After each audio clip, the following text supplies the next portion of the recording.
여러분 반갑습니다. 시촌입니다. 오늘도 여러분과 함께 경매 물건을 공부해 보려고 하는데요.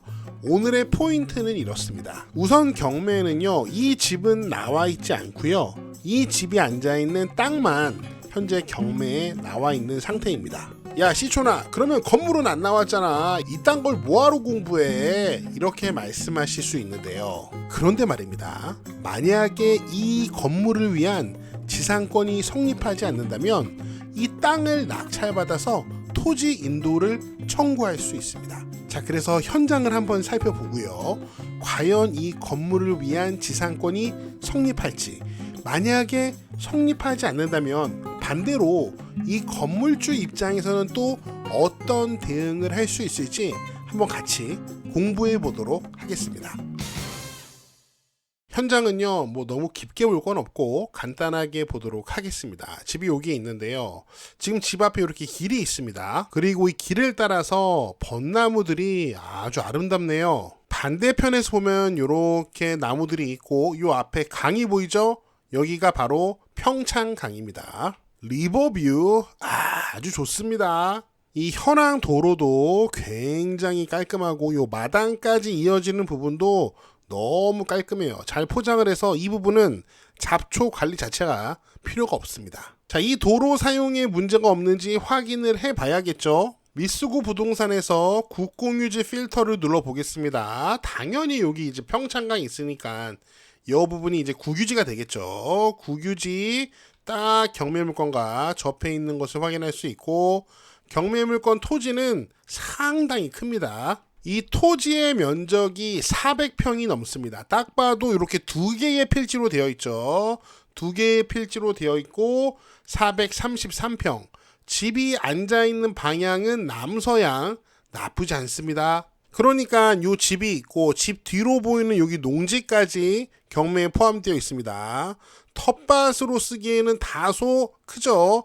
농사 지으시면 됩니다. 이 토지 면적이 433평이기 때문에 분명히 여기 농사 지을 수 있는 땅의 면적이 300평이 넘을 거예요. 농업경영체 등록해서 또 혜택을 받을 수도 있습니다. 자, 그럼 집을 좀 보도록 하겠습니다. 집이 이렇게 1층 집처럼 보이는데, 살짝 옆에서 보면은 1층 여기 있고 이거 2층입니다. 건축물 대장을 봐도 요게 1층, 요 필로티가 1층, 집은 2층이라고 되어 있네요. 이 밑에는 철근 콘크리트, 그리고 요 위에 2층은 경량 철골 구조라고 합니다.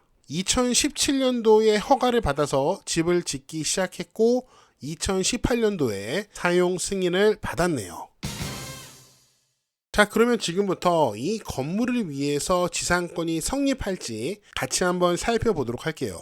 영상을 통해서 우리의 목적은 이 집을 위한 법정 지상권이 성립한다, 안 한다, 어떤 결정을 내리고 싶은 게 아니고 한번 여러 가지 가능성을 두고 공부를 해보자는 취지입니다. 만약에 지상권이 성립한다면은 건물주에게 유익합니다.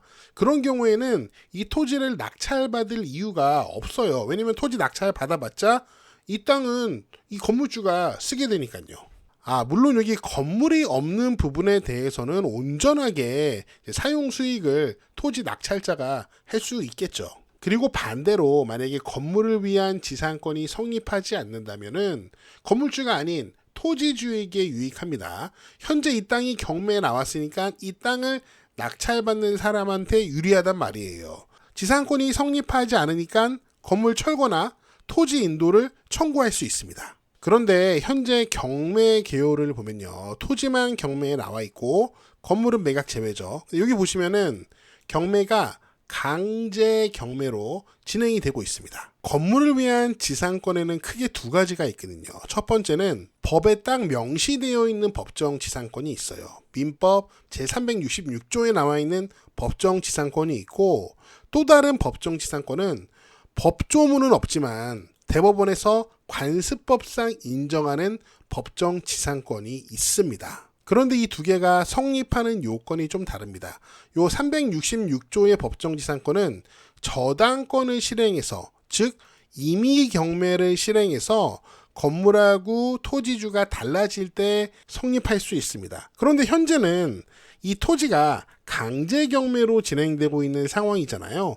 그래서 요 민법에 있는 법정 지상권 케이스는 아니고 요 관습법상 법정 지상권의 성립 여부를 우리가 한번 따져볼 수 있습니다. 자, 그러면 오랜만에 관습법상 법정 지상권 성립 요건을 다시 한번 공부해 보도록 할게요. 자, 우선 첫 번째로 토지주하고 건물주가 한 사람, 즉 같은 사람이어야 합니다. 무슨 얘기냐면은 만약에 이 토지 주인이 노랑이라고 할게요. 그러면은 건물 주인도 같은 사람, 노랑이어야 한다는 거죠. 우선은. 두 번째로 관습법상 법정 지상권이니까 임의 경매가 아닌 뭐 매매, 증여, 상속 혹은 강제 경매 등으로 소유자가 분리되어야 합니다. 무슨 말이냐면은 이 토지주하고 건물주가 현재 노랑 한 사람인데 만약에 이 토지가 낙찰자가 나타나면은 그 낙찰자를 빨강이라고 할게요. 토지주는 빨강으로 바뀌는데 건물은 경매 매각에 포함이 안 됐잖아요. 그러니까 여전히 건물의 주인은 노랑이겠죠. 이렇게 토지주와 건물주가 분리가 됩니다. 이게 두 번째 성립 요건이에요. 그리고 세 번째로 건물 철거 특약이 없어야 됩니다. 이게 무슨 말이냐면은 만약에 여러분이 매매로 이 땅을 산다고 한번 가정을 해보세요. 그런데 이 땅을 사는데 위에 건물이 있잖아요. 그럼 여러분은 이 땅을 사겠습니까? 보통 이렇게 건물이 있는 땅을 팔 때 그 매도인은 이거 내가 철거해 줄게 이런 식으로 특약을 할 수 있다는 거죠. 만약에 그런 특약이 있으면은 법정 지상권은 성립하지 않는다는 이야기입니다. 하지만 현재는 강제 경매가 진행되고 있기 때문에 이 세 번째 요건은 고려할 필요가 없겠죠. 토지가 경매로 진행되고 있으니까 이 건물주하고 토지 낙찰자하고 서로 만나서 뭐 협의하고 그런 상황이 아니잖아요. 그리고 마지막으로 중요한 게 있는데요. 이 토지주하고 건물주가 한 사람이었던, 즉 이 경우처럼 노랑이 토지하고 건물을 모두 소유했던 그 기준 시점이 굉장히 중요합니다. 어느 시점에 이 한 사람이 토지하고 건물을 다 소유했어야 됐냐, 그것을 짚고 넘어가야 돼요. 자, 그 기준 시점은 압류의 효력이 발생하는 때를 기준으로 하는데 말이 좀 어렵죠. 제가 좀 쉽게 설명을 해볼게요. 현재 강제 경매가 진행되고 있잖아요. 토지 등기를 보면은 강제 경매 개시 결정 등기가 있는데요. 우선은 이 등기 시점을 압류의 효력이 발생하는 때로 볼 수 있습니다. 그런데 이 경매 개시 결정 등기가 본압류거든요. 이 본압류 전에 가압류를 미리 하는 게 굉장히 일반적인데요.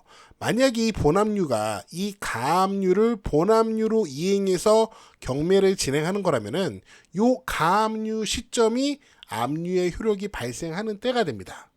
그런데 만약에 요 가압류보다 이전에 설정된 저당권이 있다면, 근저당권 포함해서 설정된 저당권이 있다면 요 저당권 설정 시점이 이제 그 기준 시점이 되는 겁니다. 설명이 조금 복잡한가요? 한번 실제 경매 사건, 이 경매 사건에서 언제를 기준 시점으로 잡아야 되는지 요 등기부 현황, 토지 요약본을 보겠습니다. 지금 보시면은 이 강제 경매 있잖아요.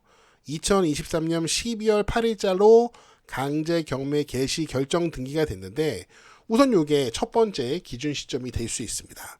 이 강제 경매 개시 결정 등기가 본압류인데 요 강제 경매 신청자가 요 앞에서 가압류를 한 적은 없습니다.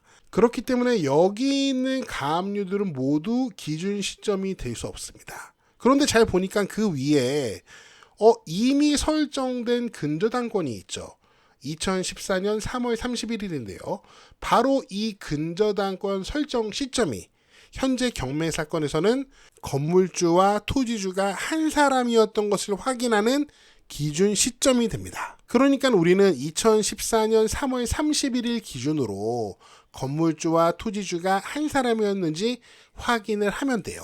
자, 근데 여기 보시면은 현재 토지 소유자가 2012년 7월 30일 날 이 땅을 2,151만 원 주고 샀다는 것을 우리가 등기상에서 확인할 수 있는데 이 땅의 소유자는 노랑입니다. 제가 노랑이라고 부를게요. 그러면 이미 눈치 빠른 분들은 아마 알아차리셨을 것 같은데 아까 우리가 이 집의 건축물 대장을 통해서 허가를 받은 거는 2017년, 사용 승인은 2018년인 것을 확인했죠.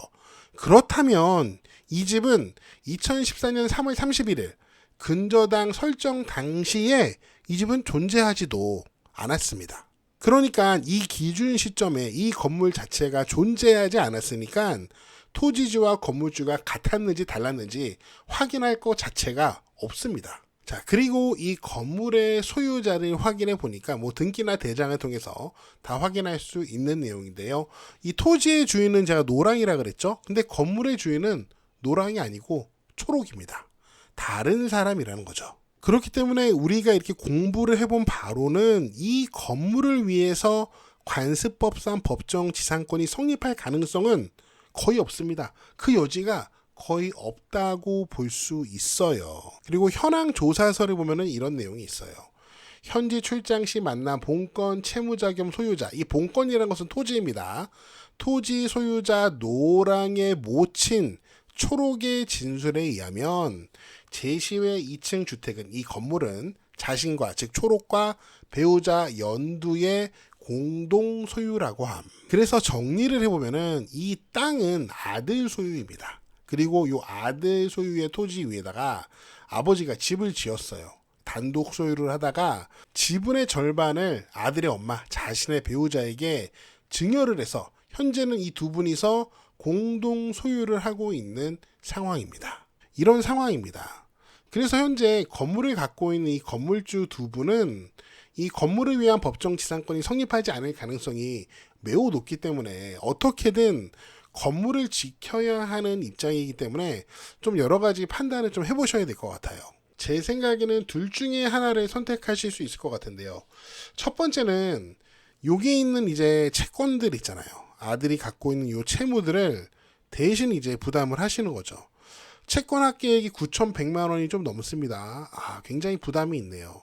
요거 다 부담이 힘들다면 우선은 급한 대로 요 강제 경매 청구 금액 약 1,600만 원만 먼저 요거를 해결하는 겁니다. 일단은 급한 대로 요것만 해결하고 경매를 정지시키는 거죠. 제가 보기엔 이게 굉장히 나은 선택인 것 같은데 건물주가 아직까지 이런 선택을 안 한 것 같습니다.